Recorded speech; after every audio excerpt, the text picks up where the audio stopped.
Sa social media, ang bagong media, ang citizen media, na sinasabing fourth media.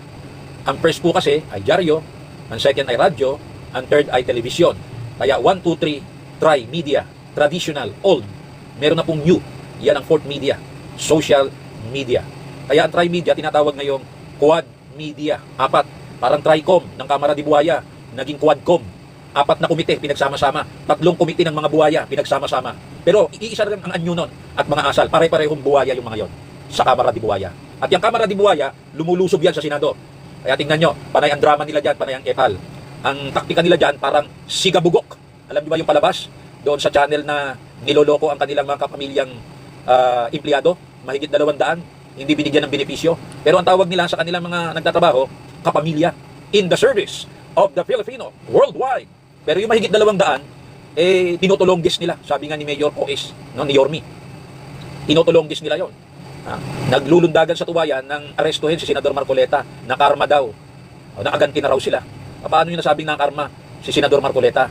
Hindi naman makatarungan yung ginawa sa kanya. Sa inyo, makatarungan yan eh. Bakit? Mahigit 200 ang winalang hiya ninyo, nakapamilya ninyo. Di ba? Di ba kayo nahihiya nun?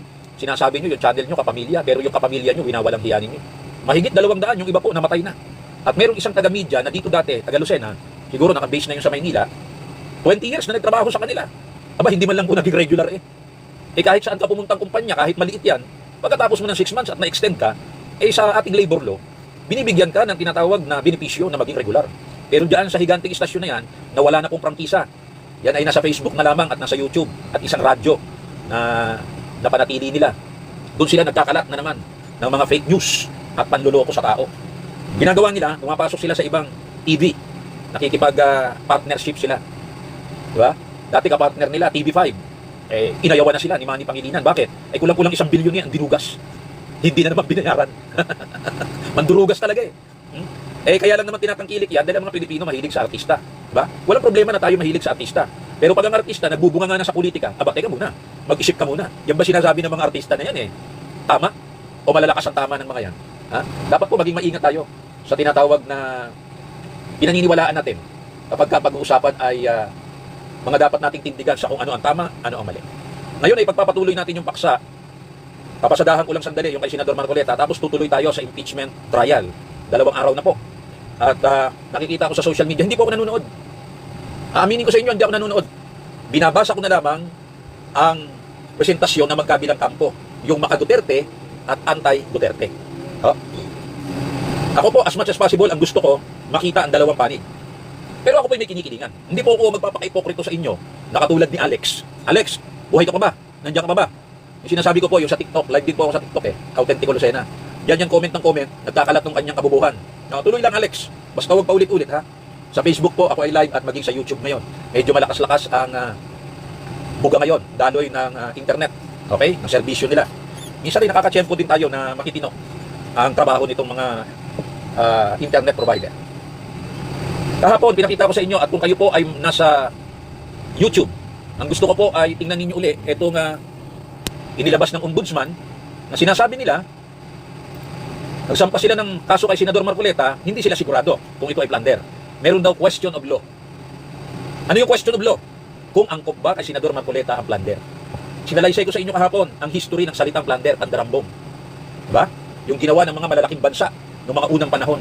Sinakop nila ang Asia at Africa at kanilang pinagsamantalahan, ginahasa, niluray-luray, dinurog, kinamkam, winalwal.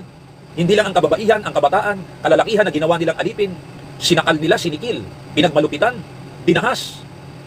Lahat ng salitang yan, nauuwi sa isang salita, dinambong, pandarambong, plunder. Ngunit sa paglipas ng panahon, ang salitang plunder, sa batas kriminal or criminal law, tumumbok maging sa ating bansa, sa pagsalakay. Kaya po plunder, pandarambong talagang sinasalakay sa pera ng bayan, ng mga namumuno sa bayan. Pag binasa po ninyo ang salitang plunder, maigi ay i-share ko sa inyo itong libro po ni Attorney Buado, Notes and Cases on the Revised Penal Code. Batas kriminal po ito. Ganito ang kanyang sinasabi patungkol diyan sa salitang plunder. Kung ano ang pinagmulan niyan at ano ang page 634. Batas kriminal po ito, hindi opinion ni Mr. Autentico. Hindi ko po opinion ito. batas kriminal ang binabasa ko sa inyo. Okay? So, basa tayo dito sa batas kriminal na ito na nagsasabi kung ano yung salitang plunder. Maganda yung may pinagbabasihan tayo eh. Para yung mga hindi nakakapag-aral ng batas, nadadagdagan po ang ating kaalaman. Page 634. Ayan o. 2018 edition. What is the crime of plunder? Ano ang krimen? Pag sinabi natin krimen, paglabag sa batas, kriminal, may kaparusahan. Pag sinabing krimen, may kaparusahan sa batas. Pag sinabi namang kasong sibil, hindi ka ikukulong. Ikaw lamang ay pagbabayarin. Okay? Pero pag krimen, may kulong, o kaya ay meron kang fine, multa, bukod pa yung pananagutan mong sibil, yung babayaran mo. Okay? Ano ang krimen na plunder? Ito po yung nasa English, tagalogin ko na. Hinango ito sa Estrada versus Sandigan Bayan na dinesisyonan ng Korte Suprema noong 2001. Plunder is the crime of public officers. Ang plunder o pandarambong ay krimen ng mga nagtatrabaho sa gobyerno. Public officers, empleyado ka man o opisyal, sa pagkakamal ng nakaw na yaman na pinapapalooban ng hindi bababa sa 50 milyong piso sa pamamagitan ng mga kombinasyon o serye ng mga hayag na gawain na ang mga ito ay siyang bumubuo sa iba't ibang paglabag. Plunder is the crime of public officers amassing ill-gotten wealth involving at least 50 million by means of a combination or series of overt acts of which may constitute different offenses. Ano raw yung kasong plunder o pandarambong? Pagsalakay. Ano ang sinasalakay? Aba, ay maliwanag po, kaban ng bayan. Iniliwanag ko sa inyo kahapon, ang kaibahan ng pagsalakay sa yaman ng pribadong tao. Ang tawag doon, robbery, pagnanakaw. Ito pagnanakaw din, pero binigyan ng mas matinding katumbas na salita. Pag tumutukoy sa pera ng taong bayan, pera mo. Alex, pera mo. Andiyan ka ba? Buhay ka pa? Wala na, hindi na nagpapakita. Maya, abangan natin si Alex at saka yung isa pang fake account niya. Mga trolls yan eh. Mayan yung mga patay gutom na binabayaran. Alam niyo na kung sino nagbabayad, yung mga may maleta. Para manira, magkalat ng kasinungalingan, mag-troll. Yan yun. Okay. Ano raw ang plunder? Ito'y krimen ng mga nagtatrabaho sa gobyerno upang magkamal ng nakaw na yaman, ill-gotten wealth, na kinapapalooban ng hindi bababa sa 50 milyong piso sa pamamagitan ng mga kombinasyon o serye ng mga hayag na gawain na ang mga ito ang bumubuo sa iba't ibang paglabag. Ano? Paano daw nakagawa ng krimen? Hindi sigurado ang ombudsman ha? Sinabi ng ombudsman, ito'y question of law. Ano yung law? Plunder. Hindi ba yan ang pinail nila? Ano ibig sabihin ng question of law? May katanungan sa batas. Sa mga tweet, hindi sigurado ang ombudsman. Kaya anong ginagawa nila? Nagtatanong sa korte, sa hukuman. Pwede ka naman magtanong sa pamamagitan ng declaratory relief. Pinaliwanag ko sa inyo ng mga nakaraan. Ano yung declaratory relief? Isa yung aksyon o kaso o petisyon na ipapile mo sa korte din, pero wala ka pang kinakasuhan ng anumang kasong kriminal o kasong sibil. Nagpapagiya ka pa lamang, nagpapaguide ka pa lamang sa hukuman. Kasi ang hukuman naman na nagpapaliwanag ng batas May paliwanag ka, may paliwanag ako, may paliwanag ang iba. Sino ba ang pinal na nagpapaliwanag sa batas? Aba, hindi yung presidente at iba pang mga tao niya. Hindi ang magpapaliwanag ay ang mga mambabatas. Kasi ang trabaho ng mambabatas, gumawa ng batas. Kaya nga legislators to legislate. Ano trabaho ng presidente at mga tao niya? Magpatupad ng batas. Kanya-kanyang trabaho yan kaninong trabaho yung magpaliwanag ng batas? Pwedeng paliwanag mo, pwedeng paliwanag ko, pwedeng paliwanag nila. Pero ang pinal na paliwanag at tagapagpaliwanag ang hukuman. Kasi yan ang trabaho ng hukuman. So ang dapat ginawa ni ng ombudsman, lumapit kayo sa hukuman. Hindi muna kayo nag-file ng kaso. Bakit? Meron kayong question of law. Ano yung law? Plunder. Ano yung question? Angkop ba sa ginawa ni Marcoleta na pagtanggap ng pera ang plunder? Kasi ang kahulugan ng plunder, yung public official, gumawa siya ng krimen. Ano yung krimen na yun? Nagkamal siya. Ano ang kinamal niya? Siyempre pera. Anong klaseng pera? Ill-gotten wealth. Nakaw na yaman. Nagnakaw ba si Marcoleta? Maliwanag na hindi. Diba? Wala siyang ninakaw ni singkong duling sa gobyerno. Nagnakaw ba siya kay na depensor? Hindi. Sabi ni na depensor, gusto ka naming manalong senador. So ito ang tulong namin sa iyo. Pusang loob. At hindi tinago ni na depensor yan. Na para sinabi ni na depensor, ninakaw namin ito, Marcoleta. Itago mo muna. Tanggapin mo. Dahil kung yan ay ninakaw, hindi yan idideklara sa BIR ni na depensor at nung iba pang kasama niya. Idineklara nila yan. Nagbayad pa nga sila ng buwis as donation. Tanong, isa bang krimen ang magdonasyon? Halimbawa, ikay Katoliko, nagdonate ka sa simbahan. Nagdonate ka ba ng nakaw mo o sariling pera mo yun na hindi mo naman ninakaw? Krimen ba yun? Protestante ka, nag-abuloy ka sa pastor nyo. Iglesia ka, nag-abuloy ka sa pagsamba ninyo. Muslim ka, nagbigay ka ng tulong. Krimen ba yun? Hindi ba pare-parehong donasyon yan? Regalo, kontribusyon, donasyon, abuloy, ano man ang tawag mo yan. Walang pilitan dyan. Kusang loob yan. Ay di hindi nakaw. Dahil ang robbery o nakaw, may violence, may puwersa. Alin yung nakaw na walang puwersa? Ang tawag doon ay theft.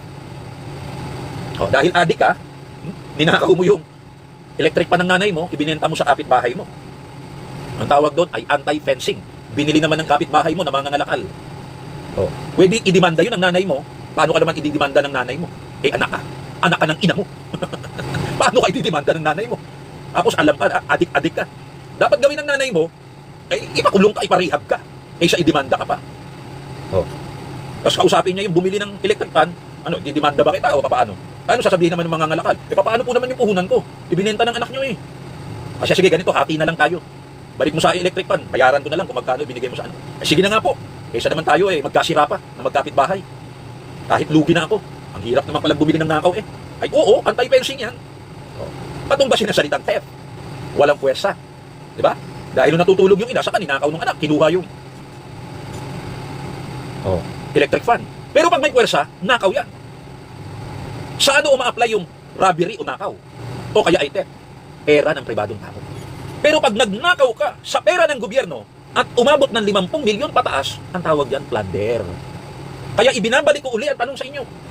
Ibinabalik ko po ang tanong sa inyo. May ninakaw bang pera sa gobyerno si Senador Marcoleta? Ayon kina Boying mismo, wala. So paano naging ill-gotten wealth yun? Paano naging nakaw na yaman yun? Diba? Eh, donasyon yun sa kanya. Kontribusyon. Ang sabi ng iba, eh hindi kasi inireport ni Marcoleta. Hindi lang nga krimen na hindi ka mag-report. Section 39, Republic Act 7166. Sabi ko sa inyo, i-google nyo eh. At yan hindi ko opinion. Yung kasong yan dati na sa ombudsman. Ibinato ng ombudsman sa COMELEC, nagdesisyon ng 6 na abogado. Ay, Attorney Rom Peña, pare ko, happy birthday sa iyo. Ah, hindi pala si attorney, si professor pala ito. Doc Rom Peña. Lasal ba ito o PUP? Happy birthday sa iyo, Doc. Okay. Oh, eh, donasyon nila yun eh. Diba? Hindi nila itinanggo, inireport na sa BIR, nagbayad pa sila ng buwis as donation eh. Alam ba ninyong ang donasyon para sa isang kandidato, para gamitin niya ang pera sa kampanya, ay tax-free sa ating taxation o tax law?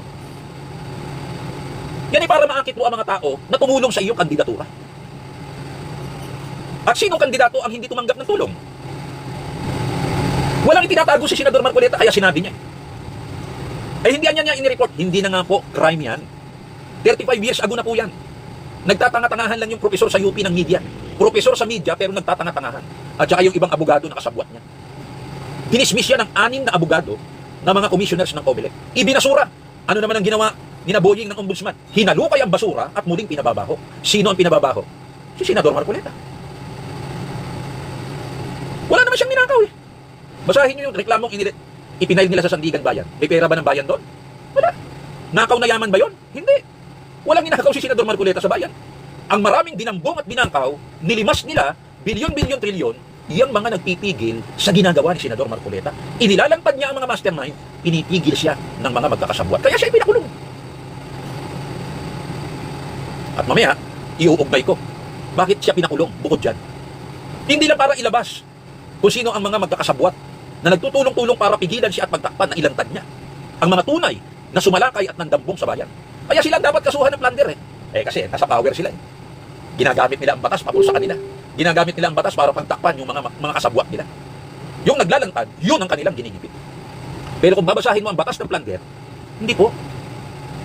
Nagnakaw ka ng yaman ng gobyerno. Ill-gotten wealth. Sa iba pang salita, ginamit yung salitang public funds. Public funds ba yun? E pera ni na depensor yun, mga pribadong tao, mga negosyante. Tinatawag rin public treasury, kaban ng bayan. Kaban ba ng bayan yung pera? Nagaling sa pera ni na Mike Defensor, kaban ba ng bayan yun? Abay, kung kaban ng bayan yun, kasama na tayo sa kumuha doon. Pampagawa ng eskwelahan, pampagamot sa mga pasyente na nangangailangan ng tulong ng PhilHealth, sa mga private, mga pampublikong ospital, mga pang-ayuda, doon na tayo kumuha sa bulsa ni na Defensor. Kung yun ay public treasury, kung yun ay kaban ng bayan. Hindi po. Kaban nila yun, pribadong pera nila yun. Kaya itong kaso na ito na ipinail ni na Boying, ito'y pantatarantado sa batas. Binababoy nila ang batas. Binabaluktot nila ang batas. Bend the law. Baka sabihin nyo, alam mo Mr. Autentico, ikaw lang naman kasi ang nagpapaliwanag tungkol dyan sa sinasabi mo na ill-gotten wealth. Ano ba paliwanag ng batas pag ang pinag-uusapan ay ill-gotten wealth? Nilipat lang tayo ng pahina. Page 632. Basa.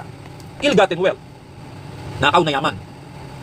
Anumang asset o property, ari-arian, negosyo, o posisyong material, bagay na pinanghahawakan mo, ng sino mang tao na sinasabi sa Section 2 na nakasulat sa batas na ito na kanyang nakuha o tinanggap sa pamamagitan ng mga damis.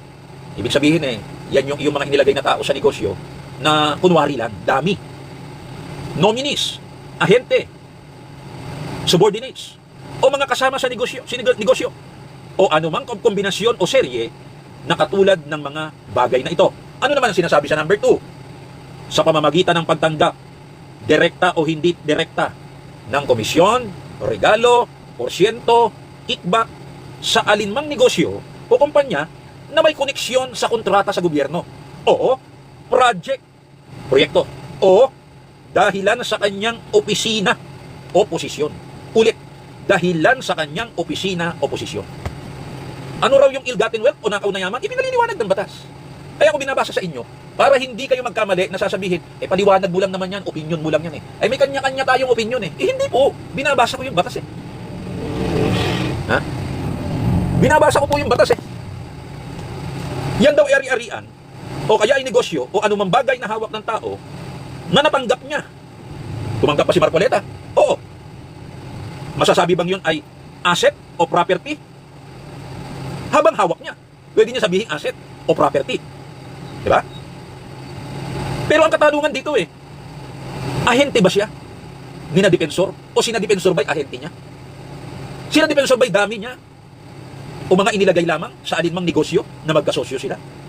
Hindi kayang patunayan yan ng ombudsman. Walang relasyon maliban sa pagiging magkaibigan. Senador Marcoleta, depensor. Tinanggap niya ba ito bilang isang regalo o porsyento o kickback o komisyon? Hindi po. Tinanggap niya ito bilang tulong sa kanyang pagiging kandidato. At tinanggap niya bago magsimula ang kampanya. Nag-file na siya ng COC, October pa lamang ng 2024. Ang kampanyahan ay 2025, February. Pero tinanggap niya January 2025. Bilang kakandidato. Hindi niya tinanggap, sinabi ni Depensor, eto porsyento mo, eto komisyon mo, eto kickback mo sa negosyo natin, etc. bla bla bla. Hindi ganun Tinanggap niya bilang utang na loob. Krimen ba ang utang na loob? Abay, pag wala kang utang na loob sa nanay mo, napakawalang hiya mong anak. Pag walang utang na loob ka sa taong tumulong sa'yo sa panahong gipit ka, napakawalang hiya mo. Nagtatrabaho ka man o hindi sa gobyerno, natulungan ka ni Mayor, tapos wala kang utang na loob kay Mayor o kay Gobernador o kay Kapitan. Pero para kina Remulla sa ombudsman, wala daw lugar ang utang na loob. Ano ibig mo sabihin? Dapat yung nagtatrabaho sa gobyerno, walang utang na loob. Ang itinuturo ng ombudsman sa mga tao, sa mga Pilipino, isang ugaling napakawalang hiya. Sabihin natin, sila ang ating magulang at tayo'y anak. Ano sinasabi ng ombudsman? Kayong mga anak namin, na mga Pilipino, dapat wala kayong utang na loob. Tama bang ituro ng magulang yon sa anak niya? Dapat, minsan na naririnig pa natin sa ating mga magulang yan pag nagagalit napakawalang utang na loob mo naman, matapos kitang pag-aralin, alagaan, bihisan, etc. Ano ibig sabihin nun? Ang taong walang utang na loob, napakawalang hiya niyan. Gusto niyo bigyan ko kayo ng isang matibay na halimbawa? Hindi ba ginawa ng Panginoon ni Lord Jesus si Judas na apostol? Napakawalang utang na loob Bakit? Tinraidor niya si Jesus. Tinraidor niya ang Panginoon. Biruin mo, ginawa ka ng apostol. Isa sa pamunahing alagad ng tagapagligtas. Tinraidor mo pa. Hinudas mo pa. Napakawalang utang na loob mo. Bakit? Meron bang ipinag-utos si Jesus na masama kay Judas? May tinuro ba si Jesus? Pero iba itong Jesus na ito. Iba itong Jesus na ito. Ang itinuturo niya bilang magulang na nasa gobyerno, dahil ang gobyerno po magulang yan. Ang mga mamamayan, itinuturing niya ng mga anak sa batas. Kaya ang tawag sa gobyerno, sa prinsipyo ng batas, parents patriae, father of the family. Yan ang gobyerno. At ang mga namumuno dyan, itinuturing sa batas ng mga magulang. Pangangalagaan mo, paglilingkuran mo, o protektahan mo ang iyong mga anak. Sino ang anak ng gobyerno? Tayong mga mamamayan. Tuturuan mo ng magandang asal ang mga mamamayan mo. Tamang pag-uugali. Tamang pagsunod sa batas. Magulang ka Pero ibang klaseng magulang itong ombudsman na ito. Ang ipinuturo sa mga anak, papaano ibibenda law, papaano pilipitin batas. At sinasabi sa mga anak niya, walang lugar ang utang na loob. Ibang klaseng magulang ito. Ikahihiya ko ito kung ito ang magulang ko, yung ombudsman. Dapat sasabihin mo sa anak mo, anak, Edwin Angara, good morning, from Perth, Western Australia, the land under. Di ba ituturo mo sa magulang mo, sa anak mo, magkaroon ka ng utang na loob? Anak, lahat ng utang kalimutan mo na kung wala kang ibabayad. Pag meron ka na, saka ka na bumalik sa kanila. Pero anak, huwag mo kalilimutan ang pagtanaw ng utang na loob. Sapagkat ang taong walang utang na loob ay walang ipinagkaiba kay Judas Iscariote. Inilagay na siyang apostol ni Jesus na tagapagligtas. Tinraidor pa niya yung bossing niya. Tinraidor pa niya ang Panginoon niya. Tinraidor pa niya ang tagapagligtas niya. Hinudas pa niya. Wala namang masamang ginawa si Jesus. Diba? Binigyan pa siya ng opportunity na maligtas, maging apostol. Ibang klaseng Jesus ito.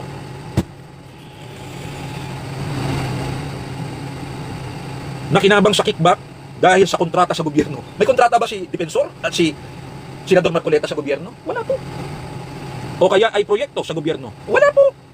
O dahil sa kanyang opisina o posisyon sa gobyerno? Ano ang basihan? Yun daw tinatawag na indirect bribery. Labas na tayo dun sa direct Kasi sa direct bribery, sa ilalim po ng Artikulo 320 ng Kodigo Penal, ito po, hindi ko na po bubuklatin sa inyo, pinakikita ko lang yung libro. May tatlong elemento para malabag mo yan. Una, public official ka. Pangalawa, sinuhulan ka.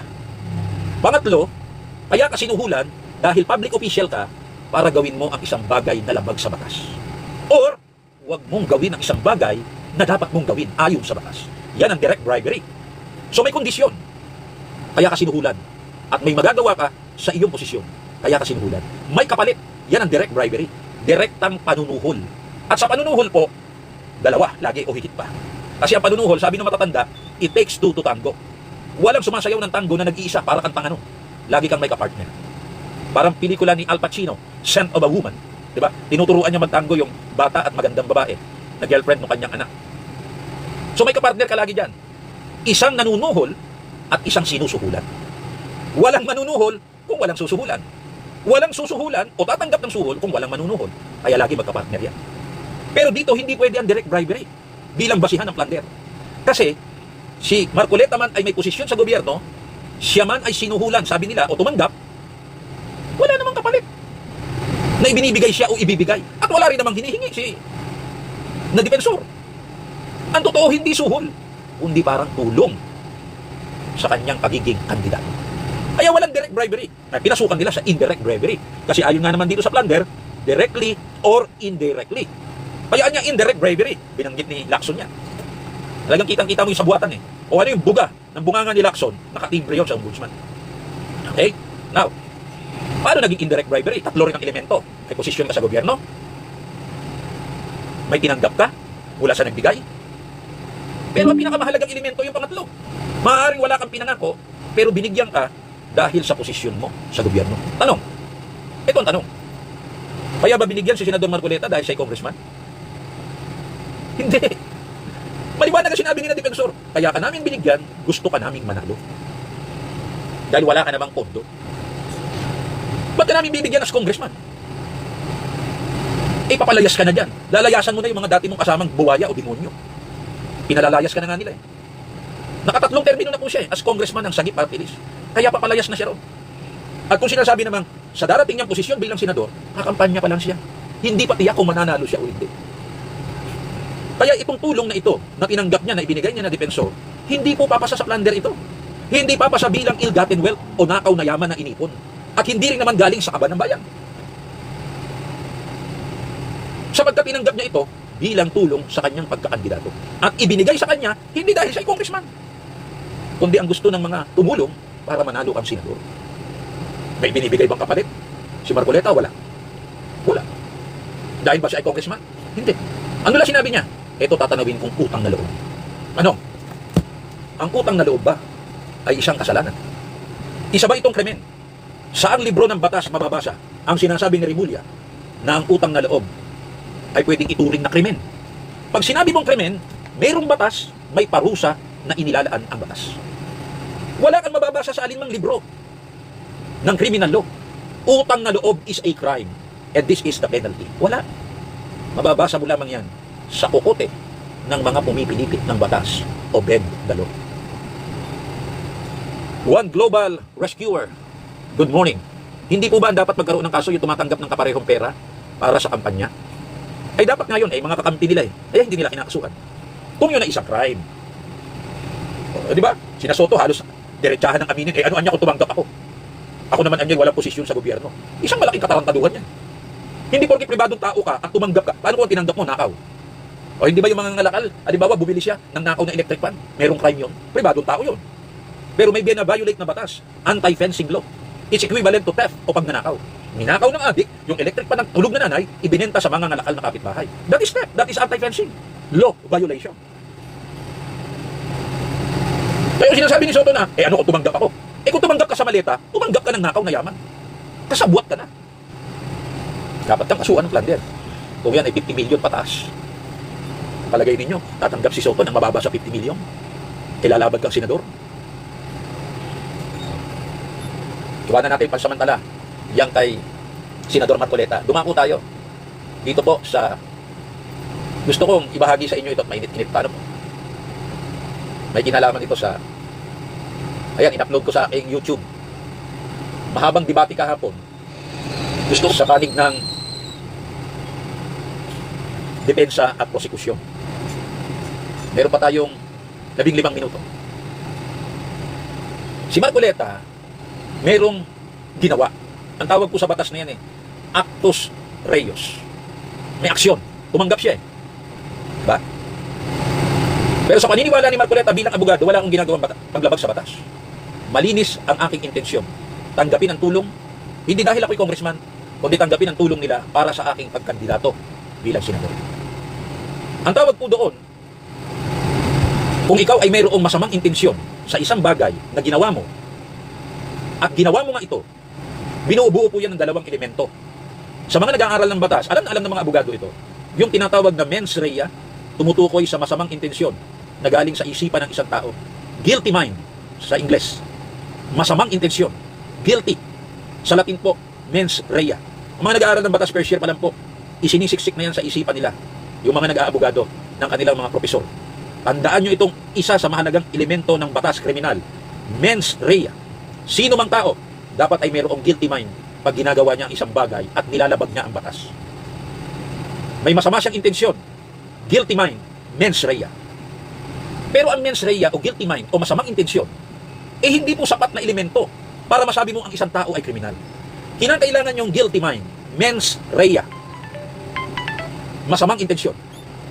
Na nasa isip mo pa lang, yan ay dapat maisakatuparan sa pamamagitan ng aksyon para masabing krimen ang ginawa mo o ginagawa mo. Ang tawag po naman dyan, actus reus. Overt act.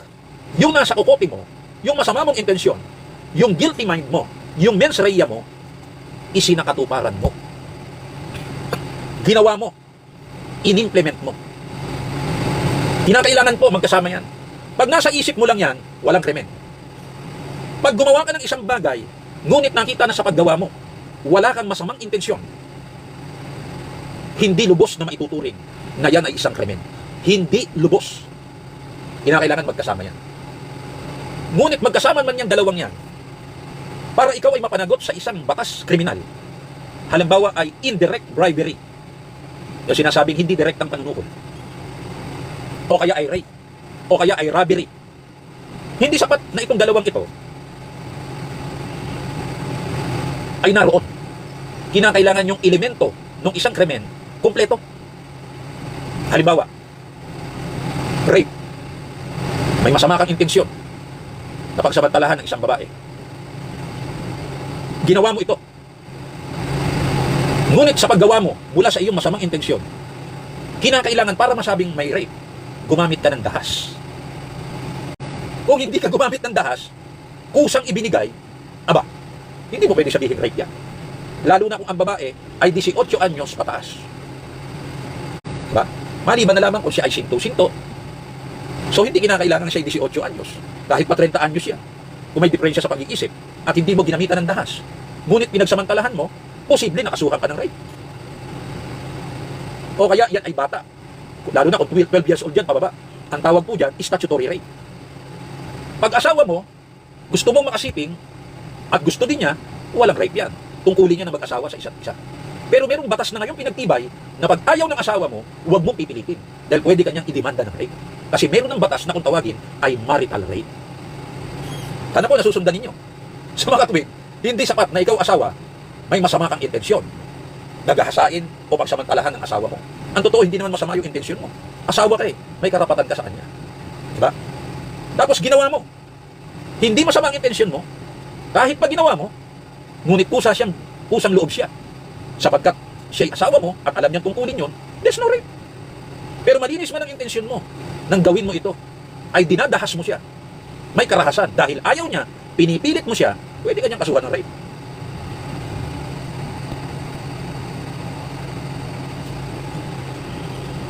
Diba? Ano? May ginawa ba si Senador Marcoleta? Meron po.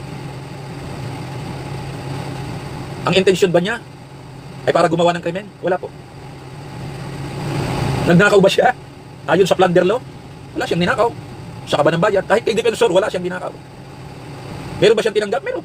75 million mula doon sa 3 contributors. Pero panunuhol ba yun? Hindi. Ill-gotten wealth ba yun? Nakaw ba yun? Hindi. Hindi siya nagnakaw kay defensor, hindi siya nagnakaw sa gobyerno. Eh, walang plunder. Eh, mismo ombudsman eh. Kaya kahit may ginawa si Marcoleta nang walang nilalabag sa batas kriminal, wala pong plunder. Lalo pat ang nasa kanyang isip ay wala siyang kasalanan ginagawa. Walang guilty sa kanyang isipan. Walang mens rea kahit siya'y mayroong actus reus na ginawa. Na kung susuriin yung kanyang ginawa, wala rin paglabag sa mga batas ng plunder. Ay kay Inday Sara. Ito na tayo. Sinasabi ng mga nag-aakusa sa kanya, siya daw ay nagbanta. Ano ba yung banta? Ano ba yung threat? Nandiyan na tayo. Pag sinabi mong nagbabanta, meron pong 3 elemento.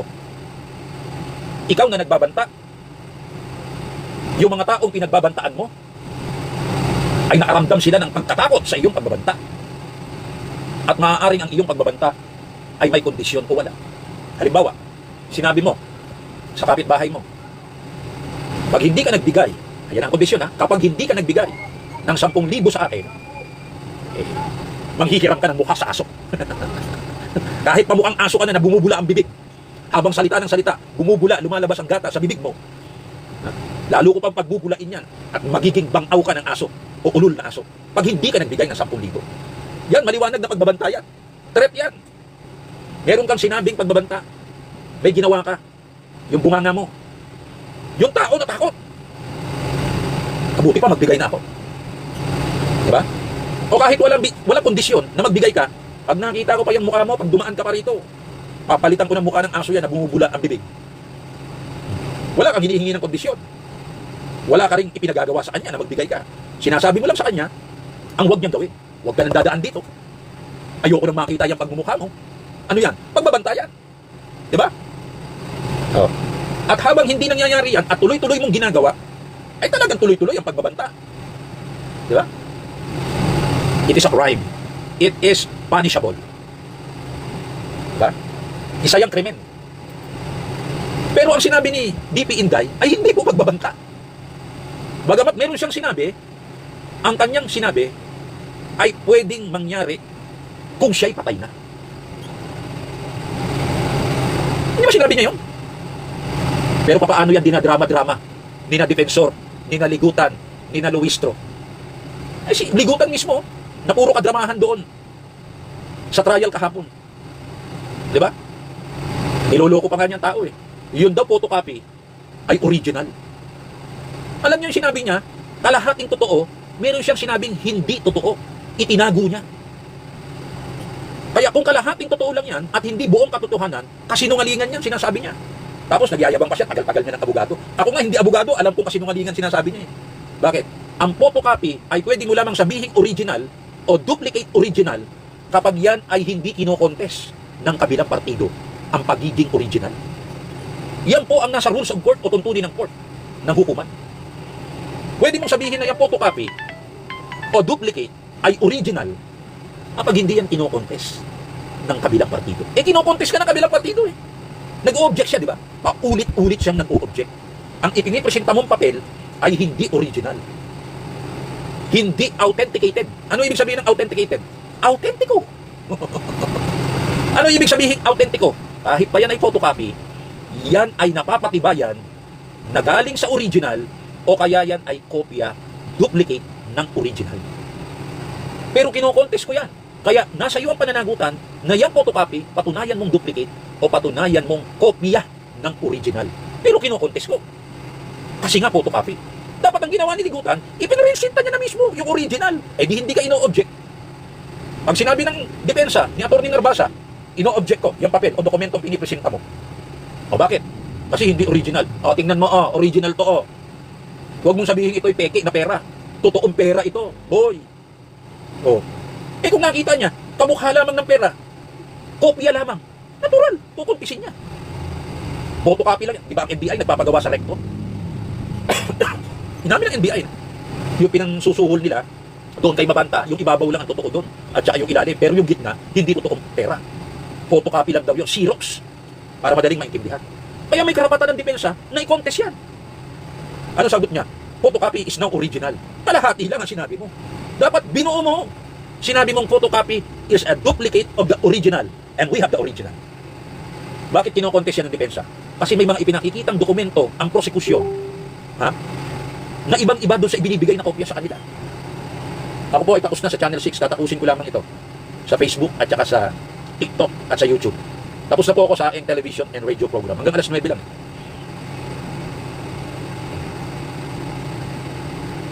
Ang haba-haba ng oras nila para patunayan may krimen sa sinabi ni VP Sara.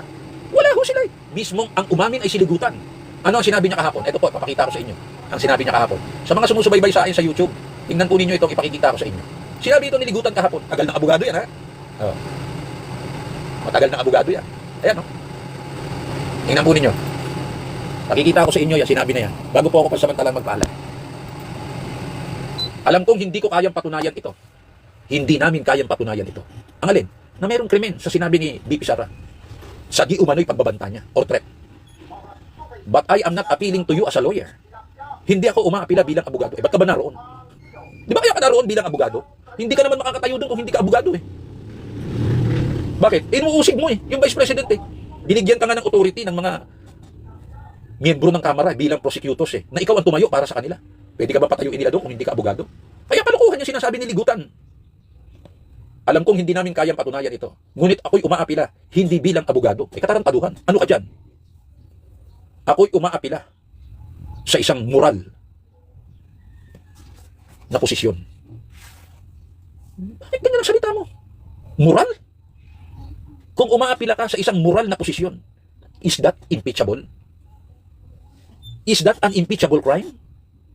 Kasi ang sabi ng ating konstitusyon, pwede mo lamang mapatalsik ang isang impeachable official kung siya ay nakagawa ng panunuhol o pagtanggap ng suhol. Siya ay lumabag sa katapatan o nagtaksil sa katapatan.